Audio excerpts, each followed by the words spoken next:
ಎರಡನೇದು ಬಹಳ ಮುಖ್ಯವಾಗಿ ಇವತ್ತು ರಾಹುಲ್ ಗಾಂಧಿಯವರು ಬಹಳ ಪ್ರಮುಖವಾಗಿ ಒತ್ತಾಯ ಮಾಡಿರ್ತಕ್ಕಂಥದ್ದು ಒಂದು ಸೀಲಿಂಗನ್ನು ಬದಲಾಯಿಸಬೇಕು. 50% ಸೀಲಿಂಗ್ ಇದೆಯಲ್ಲ ಅದನ್ನು ಬದಲಾಯಿಸಬೇಕು. ಎರಡನೇದು ಈ ಖಾಸಗಿ ಕ್ಷೇತ್ರ ಇದೆಯಲ್ಲ, ಶಿಕ್ಷಣ ಕ್ಷೇತ್ರ ಗ್ರಾಂಟಿನ್ ಏಡ್ಗಾಗಿರೋದಲ್ಲ, ಗ್ರಾಂಟಿನ್ ಏಡ್ಗಾಗದೇ ಇರತಕ್ಕಂಥ ಕ್ಷೇತ್ರದಲ್ಲೂ ಕೂಡ ಮೀಸಲಾತಿಯನ್ನು ಕೊಡಬೇಕು ಅಂತಕ್ಕಂಥ ಒತ್ತಾಯವನ್ನು ಮಾಡಿದ್ದಾರೆ. ಅದು ಸಂವಿಧಾನ ಕಾರ್ಪೊರೇಟ್ ಸೆಕ್ಟರ್ನಲ್ಲಿ ಎಲ್ಲ ಮತ್ತೆ ಖಾಸಗಿ ಶಿಕ್ಷಣ ಸಂಸ್ಥೆಗಳಲ್ಲೂ ಕೂಡ ಅದನ್ನ article 15/5 article 15 class 5 article 15 class 5 ಅದರ ಪ್ರಕಾರ ಖಾಸಗಿ ಕ್ಷೇತ್ರದಲ್ಲೂ ಕೂಡ ಮೀಸಲಾತಿ ಕೊಡಬೇಕು ಅಂತಕ್ಕಂಥದ್ದು ಅವರ ಒತ್ತಾಯ. ಅದನ್ನು ಮಾಡಬೇಕು ಅಂತೇಳಿ ನಾನು ಕೇಂದ್ರ ಸರ್ಕಾರವನ್ನು ಒತ್ತಾಯ ಮಾಡ್ತೇನೆ. ಇವರು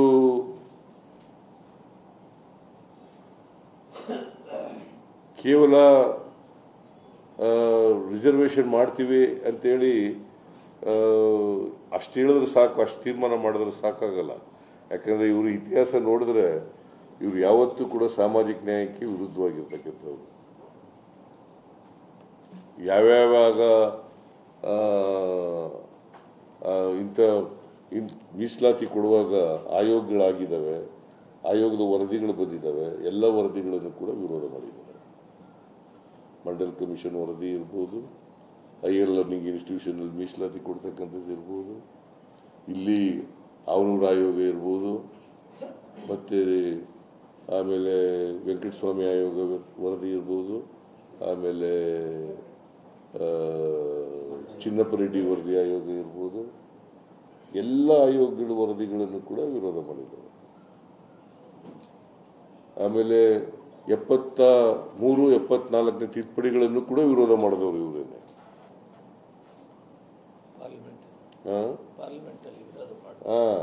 ಇವರು ರಾಮಾ ಜೋಯಿಸರು ಸುಪ್ರೀಂ ಕೋರ್ಟ್ ಮುಂದೆ ಕೇಸ್ ಹಾಕಿದ್ರು. ಇದು ಅನ್ಕಾನ್ಸ್ಟಿಟ್ಯೂಷನಲ್ ಆಗಿ ರಿಸರ್ವೇಷನ್ ಕೊಟ್ಟಿದ್ದಾರೆ, ಮಹಿಳೆಯರಿಗೆ 33% ಕೊಟ್ಟಿರ್ತಕ್ಕಂಥದ್ದು, ಹಿಂದುಳಿದವರಿಗೆ ಮೀಸಲಾತಿ ಕೊಟ್ಟಿರ್ತಕ್ಕಂಥದ್ದು, ನಗರ ಪಾಲಿಕೆ ಸ್ಥಳೀಯ ಸಂಸ್ಥೆಗಳಲ್ಲಿ ಮತ್ತು ಪಂಚಾಯತ್ ಇನ್ಸ್ಟಿಟ್ಯೂಷನ್ಗಳಲ್ಲಿ ಮೀಸಲಾತಿ ಕೊಟ್ಟಿರ್ತಕ್ಕಂಥದ್ದು ಸರಿ ಇಲ್ಲ ಅಂತ ವಿರೋಧ ಮಾಡಿದವರು ಇವರೇನೆ. ಸೊ ಅವರು ಯಾವತ್ತೂ ಕೂಡ ಸಾಮಾಜಿಕ ನ್ಯಾಯದ ಪರ ಇಲ್ಲ.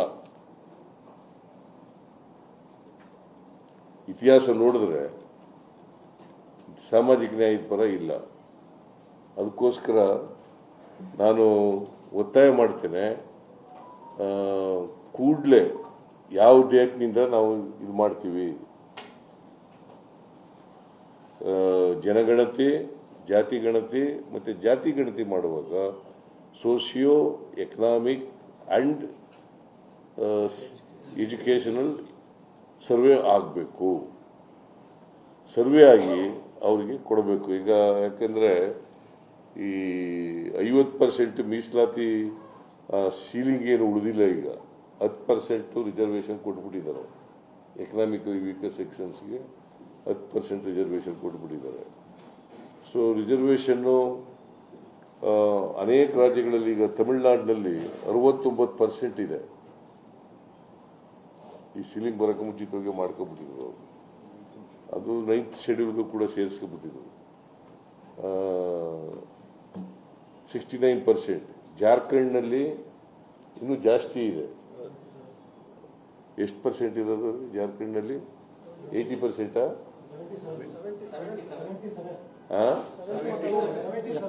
77% ಇದೆ.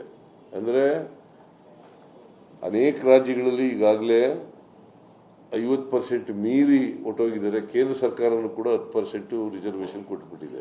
ಅದು ಸುಪ್ರೀಂ ಕೋರ್ಟ್ನಲ್ಲಿ ಕೂಡ 3-2 ನಲ್ಲಿ ಜಡ್ಜ್ಮೆಂಟ್ ಆಗಿ ಅಪೀಲ್ಡ್ ಆಗಿದೆ.